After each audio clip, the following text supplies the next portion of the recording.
As we ponder the end of the year, I thought it'd be interesting to take a light-hearted look at some of the predictions from bank chief economists for 2019 as they made them in January and February and see how they've turned out.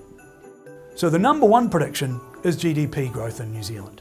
Now the average of the 5 chief economists of New Zealand major banks was 2.72%. The next statistic is inflation. The average prediction for the economists that put in a number was 1.78%. And the last one, and this is the one that they've got to get right, this is the official cash rate. This is the measure that the Reserve Bank uses to set benchmark interest rates in New Zealand. Interest rates are a banker's jam. This is exactly what they want to get right. Well, on average, they predicted no change. Of the 5 economists, 3 explicitly predicted no change, 1 predicted a cut of 0.25%, and the last one, an increase of 0.25%. So how did they do? Well, not a great start. New Zealand GDP growth was actually 2.4%. Now that's a reasonable way away from 2.72%. How about inflation? Well, it looks like they got ever so slightly closer here. The actual number was 1.5% against the prediction of 1.78%. But that's okay.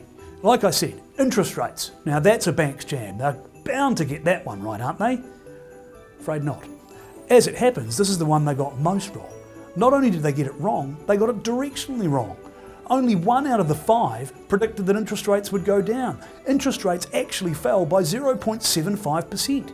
That's a pretty big movement. Now this isn't intended to tell you that chief bank economists are useless. They're not. They're really interesting, informative and entertaining communicators. I actually really like what most of them have to say. What I'm trying to communicate to you is that predicting is hard. It is based on trying to estimate an unknowable future. We shouldn't do it because on average we're going to be wrong. Now when that comes to your investments, you can invest in a way that requires prediction or you can invest in a way that doesn't. Because predicting is hard, we recommend that you should invest in a way that doesn't rely on predictions.